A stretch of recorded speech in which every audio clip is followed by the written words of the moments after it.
Sarah Chen floated in the command center of Haven's Rest, staring at the holographic display that showed Earth as it was 50 years ago. Blue oceans, white clouds, green continents, beautiful. Alive. Gone. Now Earth was a ball of melted glass and radioactive dust. The Kethvar had made sure nothing would ever grow there again. They had done the same to every human colony they could find. Mars, Europa Station, New Shanghai. All of them burned until there was nothing left but memories and ash. Admiral called Lieutenant Torres from his station. The morning reports are ready. Sarah turned away from the Earth display. The command center of Haven's Rest was carved deep inside an asteroid in a forgotten corner of space. No one knew they were here. That was the point. For 50 years, humanity had hidden while they prepared, while they planned, while they built weapons that would make the Kethvar wish they had finished the job. Population count? Sarah asked. 11,800,047, Torres replied. Down by 12 from last month. Every death hurt. There were so few humans left. Each life was precious. But Sarah knew that soon, the Kethvar would understand what it meant to lose everything they loved. She walked through the corridors of Haven's Rest. The walls were metal and stone, cold and practical. Children ran past her, laughing as they played. They had been born here in this hidden place. They had never seen a real sun or breathed air that wasn't recycled. But they were alive, and that was what mattered. In the engineering sections, the best minds humanity had left worked on projects that would have seemed impossible before the genocide. Dr. Kim was perfecting quantum stealth drives that could make ships invisible to any scanner. Professor Zhang was building weapons that could tear holes in space itself. Commander Rodriguez was training pilots to use technology that bent the rules of physics.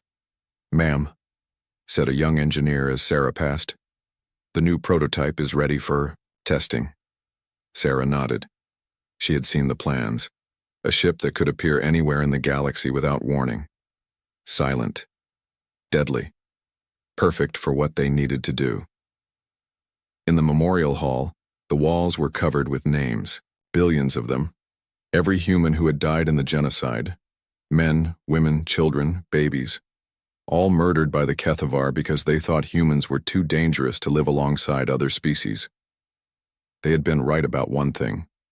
Humans were dangerous, but they had made one terrible mistake. They hadn't killed them all. Sarah stopped at one section of the wall. Her family's names were there. Her parents, her brother, her daughter who had been only 6 years old. She touched the wall where her daughter's name was carved. "I'm sorry it took so long," she whispered. "But we're almost ready." Captain Webb found her there an hour later. He was one of her best officers, a man who had lost everything just like everyone else. He had spent 50 years learning how to kill Kethvar in the most efficient ways possible. "The council meeting is about to start," he said softly. The War Council met in a room deep in the heart of Haven's Rest. 12 people who led what remained of humanity. They had different backgrounds, different ideas about many things. But they all agreed on one thing. The Kethvar had to pay. "Intelligence reports confirm that Kethvar military strength is at an all-time high," said General Park. "They control 47 systems now. Their fleets patrol the major trade routes.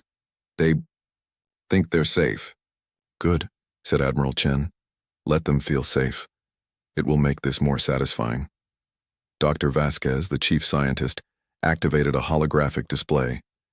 It showed detailed biological data about the Kethvar species, every weakness, every vulnerability. 50 years of study had taught them exactly how to hurt their enemies.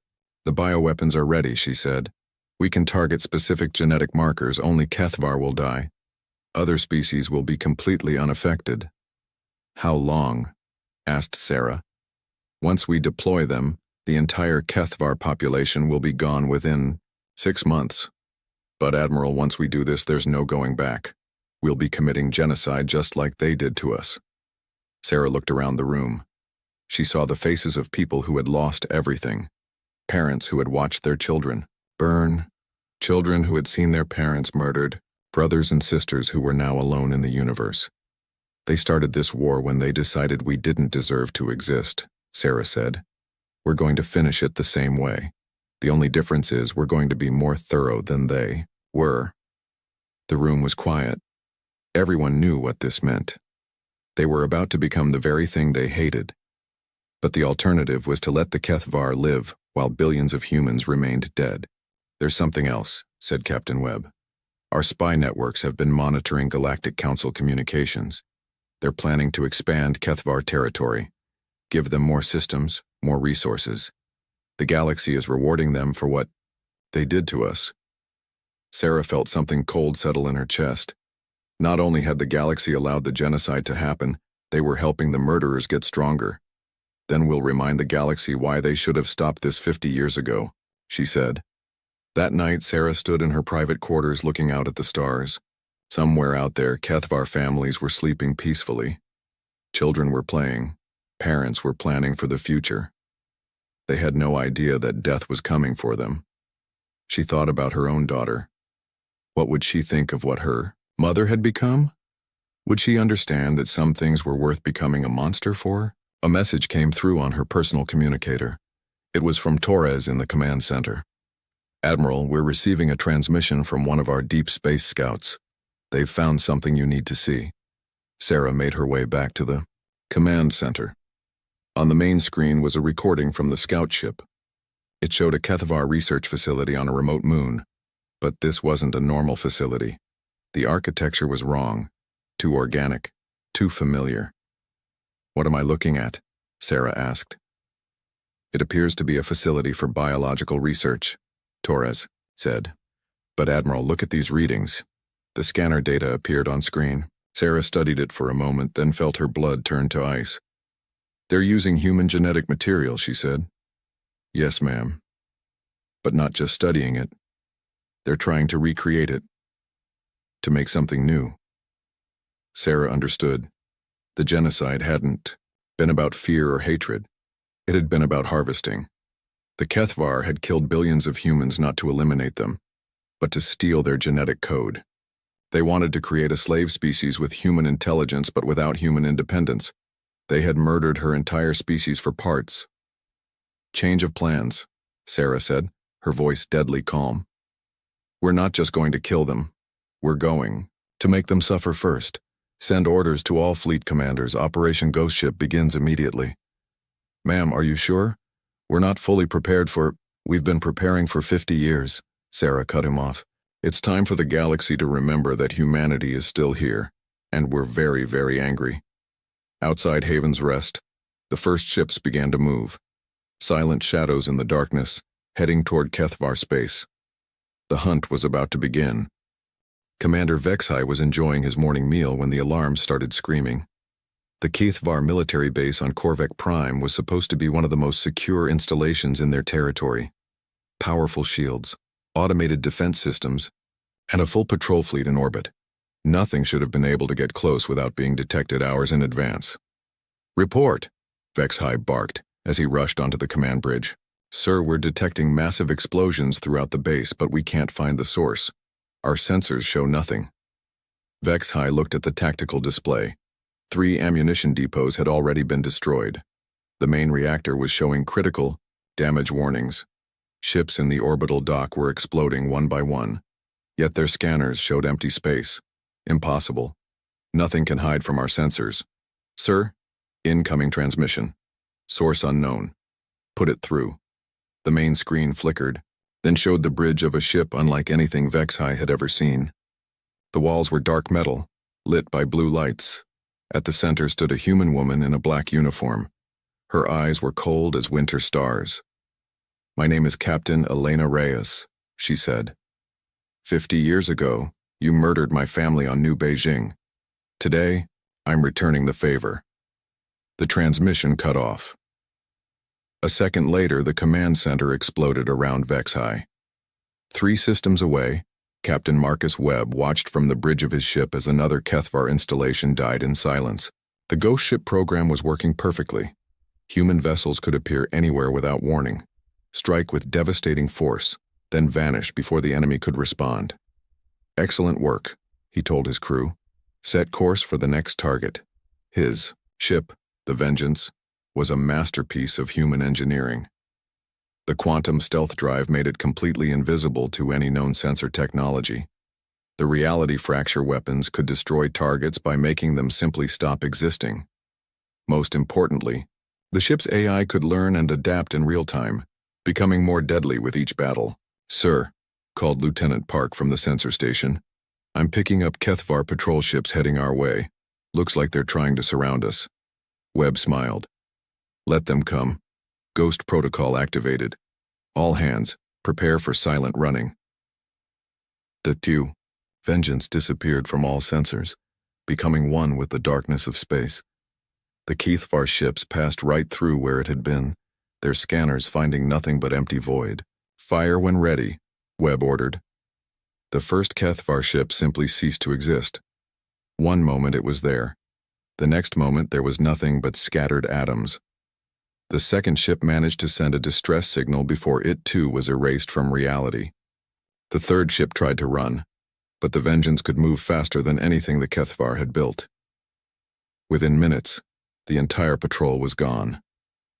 No wreckage, no survivors, just empty space where 12 ships had been. On Haven's Rest, Admiral Chen monitored the reports coming in from across Kethvar territory. Ghost ships were striking everywhere at once. Military bases, research facilities, supply depots, communication relays.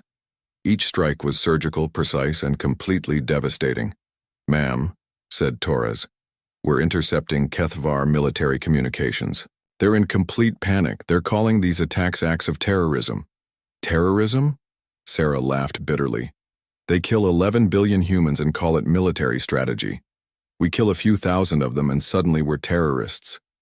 Interesting perspective. The holographic display showed the progress of Operation Ghost Ship. Red dots appeared across Kethvar space as each target was eliminated. The enemy was learning that nowhere was safe.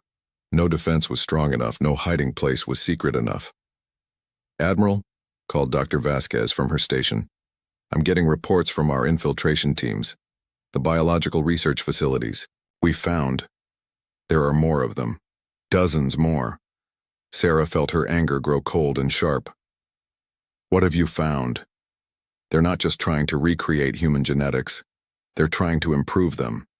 Make humans that are stronger, faster, smarter, but completely loyal to Kethvar commands. They're building a slave army." The command center went silent.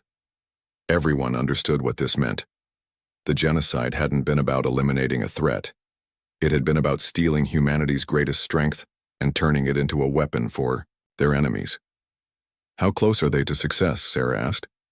"Based on the data we've recovered, they have working prototypes. Human Kethvar hybrids with enhanced physical capabilities but no free will. They're planning to mass-produce them within the year." Sarah stood up slowly.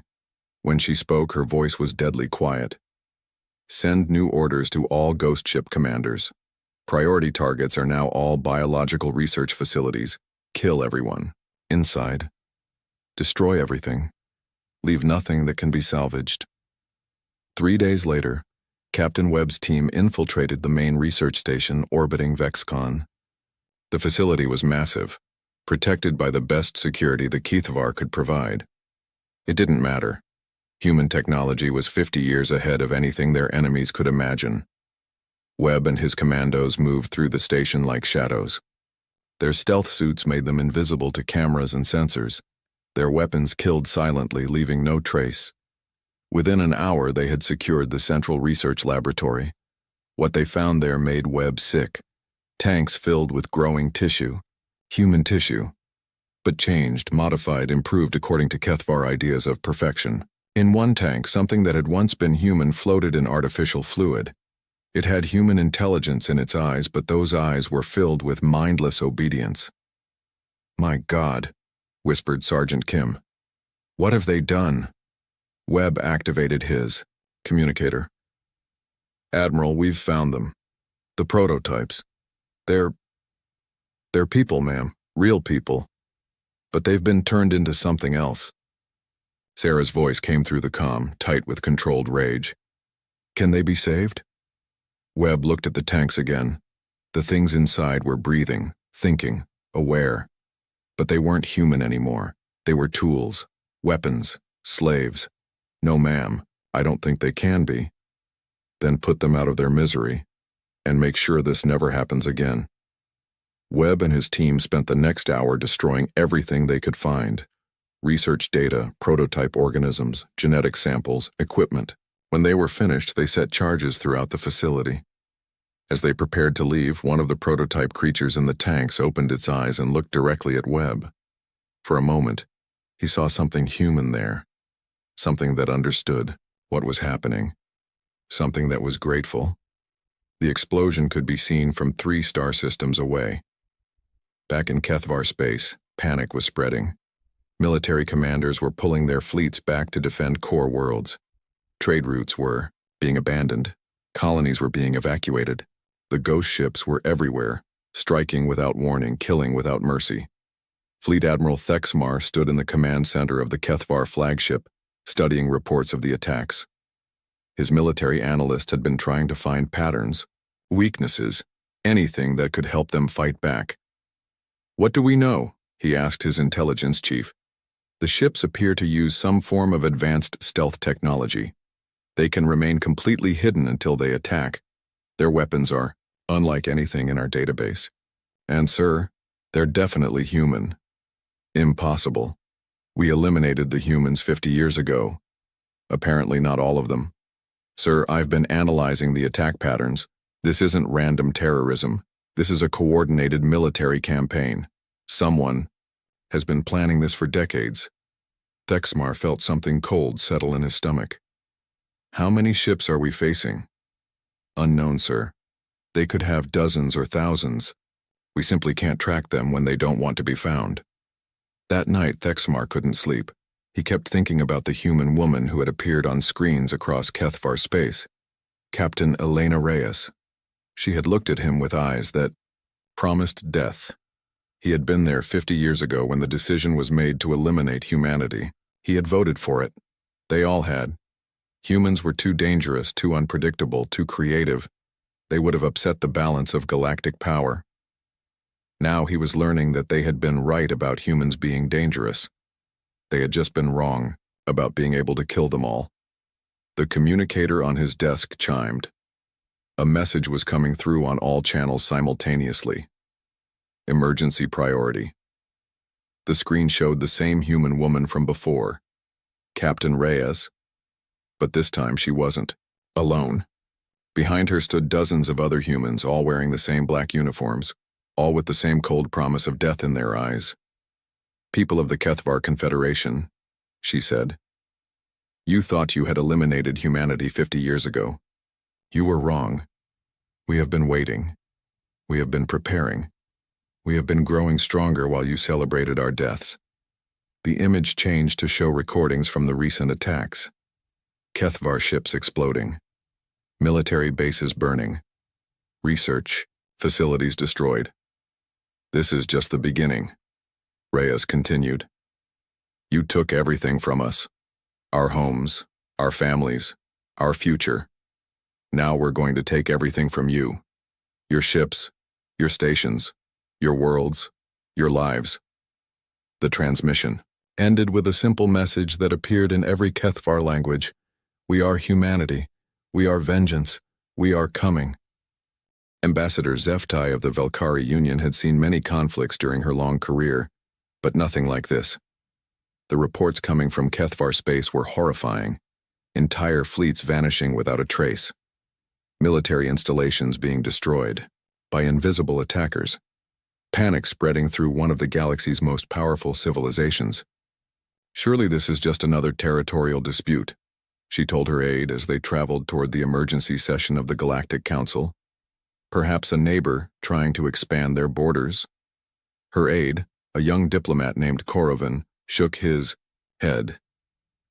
"Ma'am, the intelligence report suggests something far worse. The attackers appear to be human." Zeftai laughed. "Impossible. The humans were eliminated decades ago. The Kethvar made sure of that." "That's what we thought. But the evidence is mounting. These ghost ships use technology we've never seen before, and the few survivors described seeing humans on the bridge transmissions. The council chambers were in chaos when they arrived. Representatives from dozens of species were arguing loudly. Some demanded immediate intervention to stop the attacks. Others insisted this was an internal Kethvar matter. A few suggested that perhaps the Kethvar deserved what was happening to them. Chancellor Mordek called for order. "We are here to address the crisis in Kethvar space. Fleet Admiral Thexmar will present his report." The Kethvar military leader looked haggard. His once proud bearing was gone, replaced by the desperate posture of someone who had seen his world crumble around him. "Honored Council," he began, "we face an enemy unlike any we have encountered. They strike without warning from ships that cannot be detected. Their weapons can destroy our most powerful vessels with a single shot. In 3 weeks, they have crippled our military capacity by 60%. "What do they want?" asked Representative Havtek from the Grian Republic. "They want us dead. All of us. This isn't about territory or resources. They have stated clearly that their goal is the complete extinction of the Kethvar species." Murmurs of concern rippled through the chamber. Genocide was rare in the galaxy. Most conflicts were about trade routes or mining rights. The complete destruction of an entire species hadn't happened in over 1,000 years. "And you're certain these attackers are human?" Zeftai asked. "Yes. They have identified themselves in multiple transmissions. They claim to be survivors of our military action 50 years ago." Military action. Zeftai noted how he avoided saying genocide. The Kethvar had never officially admitted to deliberately exterminating humanity. The official record stated that human colonies had been destroyed during a preemptive military operation to prevent future conflicts. "If these are indeed human survivors," said Chancellor Mordek, "then we must attempt diplomatic contact. The Council has protocols for resolving such conflicts." That was when the lights went out. Emergency power flickered on a moment later, bathing the chamber in red light. Alarms were screaming throughout the station. Security forces were shouting orders, and on every screen in the chamber, the same image appeared. A human woman in a black uniform stood on what appeared to be a ship's bridge. Behind her, stars wheeled slowly past viewports. She looked directly at the camera with eyes that seemed to see into each person's soul. "Members of the Galactic Council," she said in perfect galactic standard. "My name is Admiral Sarah Chen, commander of the Human Remnant Fleet. You are meeting to discuss what you call the Kethvar crisis. Allow me to clarify the situation." The image changed to show a holographic display of the galaxy. Human ships appeared as red dots throughout. Kethvar space, there were hundreds of them. 50 years ago, the Kethvar Confederation committed genocide against humanity. 11 billion people died. Men, women, children, infants, all murdered because you decided we were too dangerous to live. The display changed again, showing recordings of the attacks. Planets burning, cities melting, refugee ships being destroyed as they tried to escape. "You watched this happen," Admiral Chen continued, her gaze seeming to focus on each council member individually. "You knew what was being done. Some of you even voted to allow it. All of you chose to do nothing." Zeftai felt a chill run through her body. She remembered the vote 50 years ago. The Kethvar had presented evidence that humanity was planning to dominate the galaxy. Most council members had agreed that preemptive action was necessary. Now you meet to discuss how to stop us from taking our revenge. You want to negotiate. You want to find a peaceful solution. You want us to be reasonable. The Admiral's expression hardened. "We tried being reasonable 50 years ago. We tried diplomacy. We tried following your laws and your protocols, and you let them murder us anyway." The display showed more recent images now. Kethvar ships exploding, military bases burning, research facilities being destroyed. "We have spent 50 years preparing for this moment, learning, growing stronger, building weapons you cannot imagine. We are no longer the weak species you thought you eliminated." Suddenly the view changed. Instead of the Admiral's ship, they were looking at the Council station itself. But from outside, from space. A massive human ship hung in the void near the station. It was like nothing any of them had ever seen. Sleek, predatory, beautiful in its deadliness. And it was close enough to destroy the entire station with a single shot. To demonstrate our capabilities, Admiral Chen said, "Observe." The ship fired a single beam at the nearby moon of Corlex. The beam lasted only a moment. When it ended, the moon was gone. Not destroyed, not broken apart. Simply gone, as if it had never existed at all. The council chamber was silent except for the sound of terrified breathing. "We did not come here to negotiate," the Admiral continued. "We came here to deliver a message. The Kethvar will be extinct within 6 months. Any species that interferes with our operations will join them. Any species that harbors Kethvar refugees will be considered an enemy of humanity." Representative Havadek found his voice. "Admiral Chen, surely we can reach some accommodation. The actions of the Kethvar 50 years ago were regrettable, but genocide in response will not." "Regrettable?" The Admiral's voice turned ice cold. 11 billion murdered people are regrettable? The extinction of our entire civilization is regrettable? The image changed one final time. It showed a recording from Haven's Rest. The memorial hall with its walls covered in names. Billions of names. All the humans who had died. Every name on these walls was someone's child, someone's parent, someone's friend. They had dreams, hopes, plans for the future. All of that was taken from them because you decided they didn't deserve to exist. Admiral Chen appeared on screen again. When she spoke, her voice carried the weight of absolute conviction. "We are not asking for your permission. We are not seeking your approval. We are informing you of what will happen. The Kethvar committed genocide against humanity. Now humanity will commit genocide against the Kethvar. The only difference is that we will be more thorough." The transmission ended. Normal lighting returned to the chamber, but the mood had changed forever. Chancellor Mordek was the first to speak.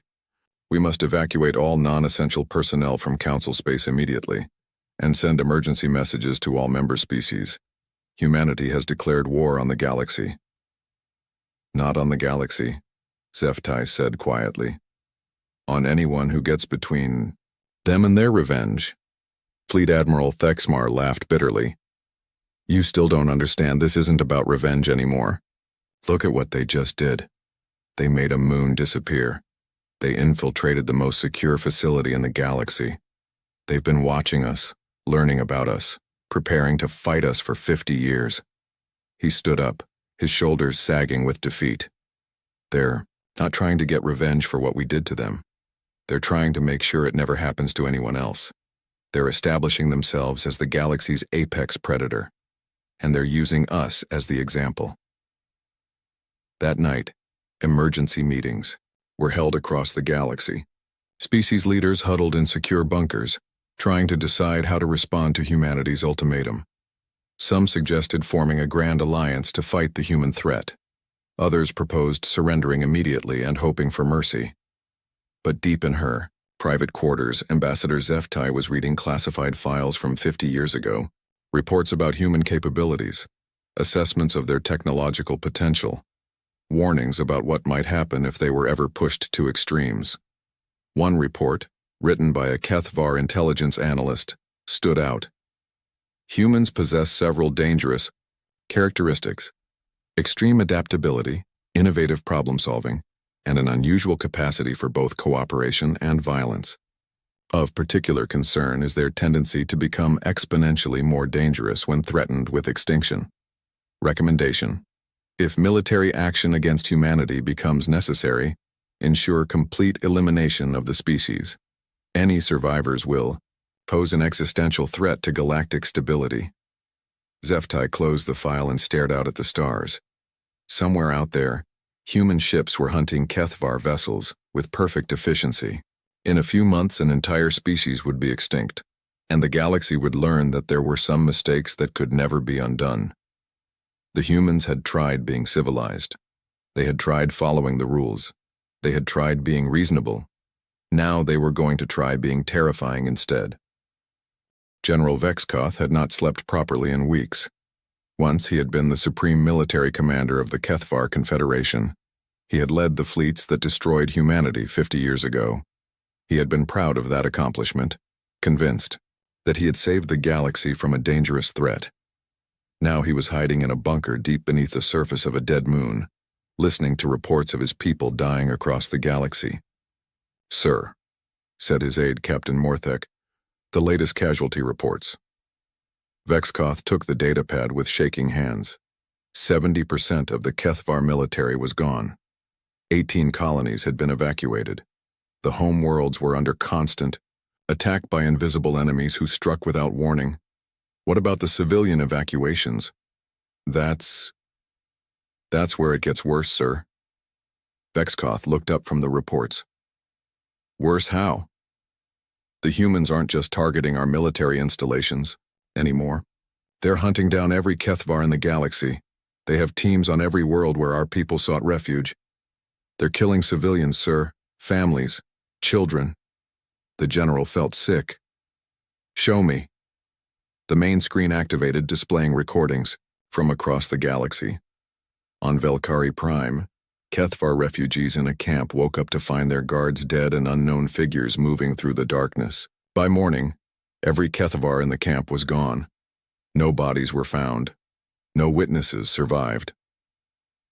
On Heptarch Station, a group of Kethvar business people were meeting in a secure conference room.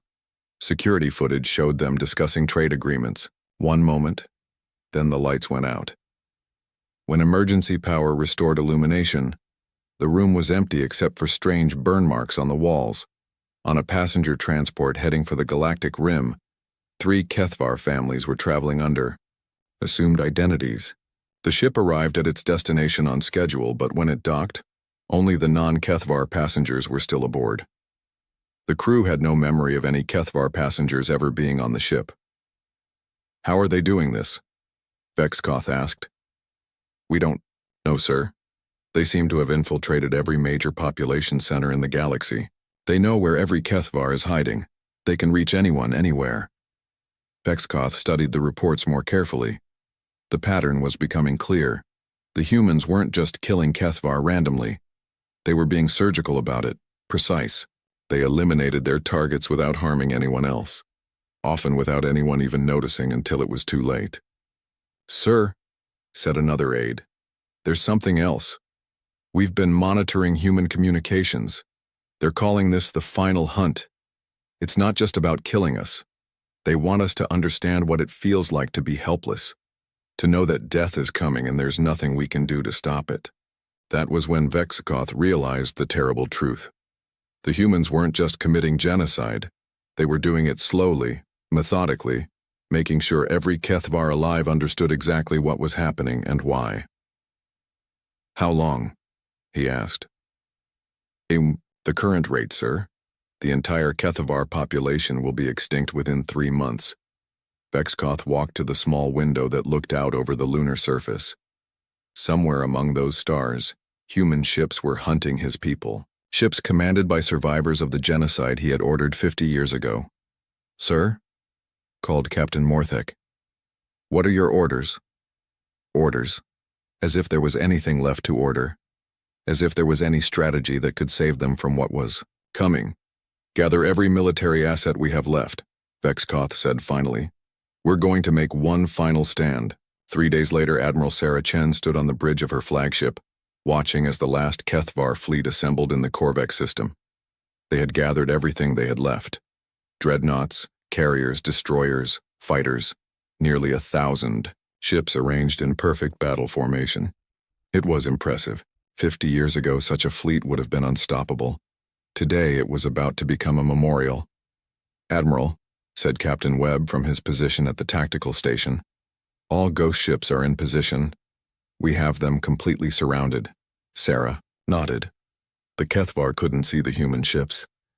To their sensors, space appeared empty. They were surrounded by death and didn't even know it. Open a channel to the Kethvar flagship. The main screen showed the bridge of a massive Kethvar dreadnought. At its center stood an elderly Kethvar in a worn military uniform. Sarah recognized him from the files. General Vexkoth, the architect of humanity's destruction. General, Sarah said, her voice perfectly calm. I know who you are. Vexkoth straightened his shoulders, trying to project strength he no longer felt. Admiral Chen, I wondered when we would finally meet. You were there 50 years ago. You gave the orders that murdered my species. Yes, I did. Vexkoth's voice was steady. I believed it was necessary. I was convinced that humanity posed a threat to galactic stability. And now? Vexkoth looked around his bridge at the faces of his crew. Young Kethvar, who had never known a world without the threat of human vengeance hanging over them. Now I understand that we created the very threat we were trying to prevent. Sarah studied the old general's face. She saw no defiance there, no anger, just tired acceptance of what was about to happen. Your people are extinct, General. This fleet represents the last military force you have. In about 10 minutes it will be gone. After that, our hunter teams will spend the next few weeks eliminating the few thousand Kethvar still hiding throughout the galaxy. I know. Do you have anything to say? Any final words for your species? Vexkoth was quiet for a long moment. When he spoke, his voice carried the weight of absolute defeat. I want you to know that I understand why you're doing this. 50 years ago, we made a choice. We decided that your people were too dangerous to exist alongside us. We were wrong, but not in the way I thought we were. He paused, looking directly at Sarah through the screen. We weren't wrong about humans being dangerous. We were wrong in thinking we could eliminate that danger by killing you. All we did was teach you to. Perfect it. Sarah felt something shift inside her. This wasn't what she had expected. She had thought he would rage, or plead, or try to bargain for his people's lives. You're not going to ask for mercy? Would you grant it if I did? No. Then why would I ask? You're going to kill us all because we killed you all. It's symmetry, justice, the universe balancing itself. Vexkoth straightened his uniform one final time. But Admiral, I want you to remember something. When this is over, you'll be the most feared species in the galaxy. Every other civilization will look at you and see what you did to us. They'll know that if they ever cross humanity, you'll hunt them down and destroy them completely. Sarah said nothing. That fear will keep the peace for a while, Vexkoth continued. But eventually someone will decide that you're too dangerous to exist. They'll form alliances. They'll develop new weapons. They'll try to do to you what you're doing to us. The old general smiled sadly. And when that happens, you'll understand exactly how we felt 50 years ago. You'll be faced with the same choice we were. Fight or be destroyed. And if you choose to fight... He let the implication hang in the air. Sarah felt a chill run through her. She had never considered what would happen after the Kethvar were gone. What would humanity do then? How would the galaxy react to having such a powerful, ruthless species among them? The cycle will continue, Vexkoth said. Someone will always be too dangerous to live. Someone will always have to be eliminated for the greater good. We started this cycle 50 years ago. You're going to complete it today. But it won't end with us. The transmission fell silent. On the tactical display, Sarah could see the Kethvar fleet maintaining formation. They weren't trying to run. They weren't launching a desperate attack. They were simply waiting to die. Admiral? Captain Webb asked quietly. Your orders? Sarah looked at the display for a long moment. 1,000 ships. Tens of thousands of lives. The last remnant of the species that had destroyed her world. She thought about her daughter, about her parents, about the 11 billion humans who had died screaming while the galaxy watched and did nothing. All ships, she said, her voice carrying across the human fleet. Open fire. The Kethvar fleet died in silence. One moment they were there, proud and defiant even in defeat. The next moment they were scattered atoms drifting through empty space. General Vexkoth's last words echoed in Sarah's mind as she watched the debris field expand. The cycle will continue. But that was a problem for tomorrow. Today, humanity had its revenge, and the galaxy would never forget the price of threatening human survival. The Galactic Council chambers had never been so quiet. Representatives from 47 species sat in perfect silence, waiting for the human delegation to arrive. It had been 6 months since the last Kethvar died, hunted down on a remote asteroid, mining station by human operatives who had tracked him across half the galaxy. The Kethvar Confederation no longer existed. An entire species had been wiped from the universe as thoroughly as if they had never been born. And now humanity was coming to discuss the future. Ambassador Zeftai watched the main entrance with growing anxiety. After 6 months of silence, Admiral Chen had finally agreed to meet with the Council. But her message had been clear: this was not a negotiation. This was humanity informing the galaxy of the new rules. The doors opened, and Admiral Sarah Chen entered the chamber. She looked exactly the same as she had in her transmissions. Black uniform, cold eyes, the bearing of someone who had seen the worst the universe could offer and decided to become worse than it. Behind her walked 12 other humans, all wearing the same uniform, all carrying themselves like predators who had just finished a successful hunt. The Admiral walked to the center of the chamber and stopped. She did not bow. She did not offer greetings. She simply stood there, letting the silence stretch until every being in the room understood exactly who was in control. 6 months ago, she began, her voice carrying clearly through the chamber. The last Kethvar died. The species that committed genocide against humanity has been completely eliminated. Our revenge is complete. She paused, letting that sink in. You asked for this meeting because you want to know what happens next. You want to understand humanity's intentions. You want to know if you're safe.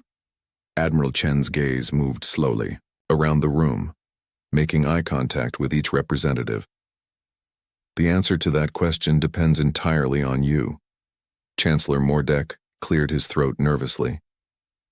Admiral Chen, the Council wishes to express our regret over the events of 50 years ago. Perhaps now we can work together to establish peaceful relationships between humanity and the galactic community. Sarah smiled. It was not a pleasant expression. Peaceful relationships. Like the peaceful relationship you had with humanity before. The genocide? The one where you watched us die and did nothing? The Chancellor shifted uncomfortably. Those were different times. Different circumstances. Yes, they were. In those times, humanity was weak. We followed your laws. We trusted your promises. We believed that civilization and diplomacy could protect us. Sarah walked closer to the Chancellor's seat. We were wrong. The only thing that protects any species in this galaxy is the ability to destroy anyone who threatens them. The Kethvar learned that lesson. Now you're going to learn it too. Representative Hovtek from the Grian Republic stood up. Admiral, surely you don't intend to threaten the entire galaxy. We had nothing to do with what happened to your people. Nothing to do with it? Sarah's voice turned ice cold. You voted to allow it. When the Kethvar presented their evidence that humanity was too dangerous, you agreed. When they asked for permission to take preemptive action, you granted it. When they started killing our colonies, you looked the other way. Dyke? Truth of those words hit the chamber like a physical blow. Every representative remembered the votes from 50 years ago, the careful diplomatic language that had authorized genocide. But more importantly, Sarah continued, you would do it again. If another species rose up that seemed too powerful, too dangerous, too different from your comfortable status quo, you would make the same choice. You would eliminate the threat to preserve your vision of galactic stability. She walked back to the center of the chamber. That will never happen again.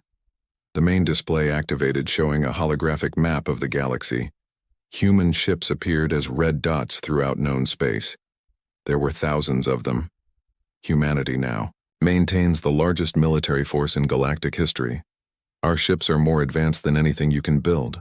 Our weapons can destroy stars. Our intelligence networks have infiltrated every major civilization. We know your weaknesses, your fears, your plans. The display changed, showing detailed intelligence reports on every species represented in the chamber. military capabilities, government structures, economic vulnerabilities. The humans had been watching everyone.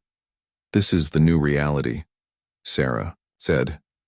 "Humanity is now the galaxy's dominant military power, and we're going to use that power to ensure that what happened to us never happens to anyone else."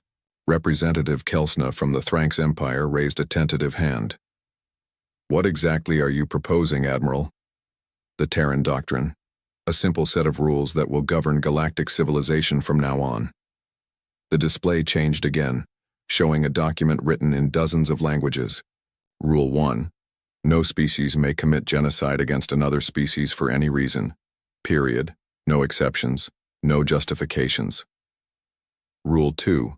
Any species that attempts genocide will be completely eliminated by human military forces. Rule 3. Any species that supports, enables, or harbors those who commit genocide will share their fate. The chamber erupted in shocked murmurs. Several representatives stood up to object, but Admiral Chen raised her hand and the room fell silent immediately. Rule 4. These rules are not subject to negotiation, modification, or repeal. They are permanent galactic law, enforced by human military might. Rule 5. Humanity reserves the right to determine what constitutes genocide and what constitutes appropriate response. Chancellor Mordek found his voice.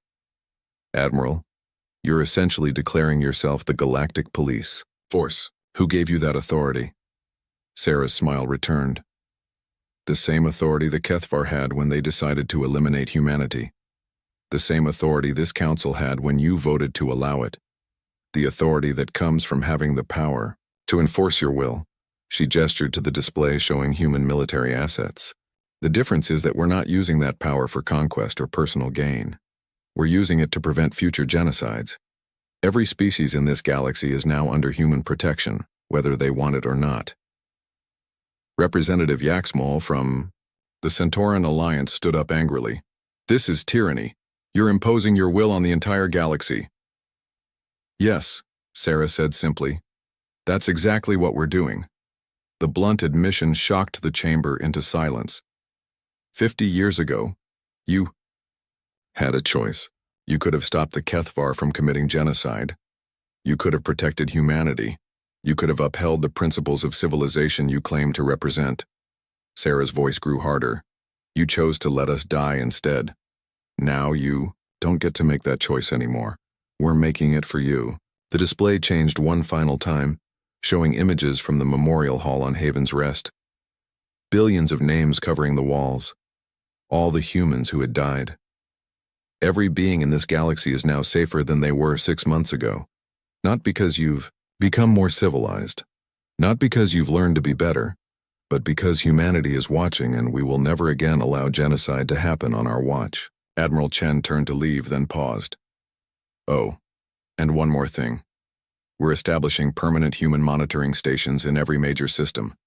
Human observers will be assigned to every government, every military force, every organization capable of large-scale violence." "This is an occupation," shouted Representative Hovtek. "No," Sarah said calmly. "This is insurance. Insurance against your worst instincts. Insurance against another genocide.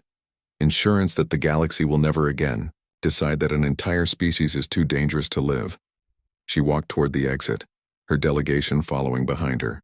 "The Terran Doctrine goes into effect immediately. Human forces are already deploying to enforce it.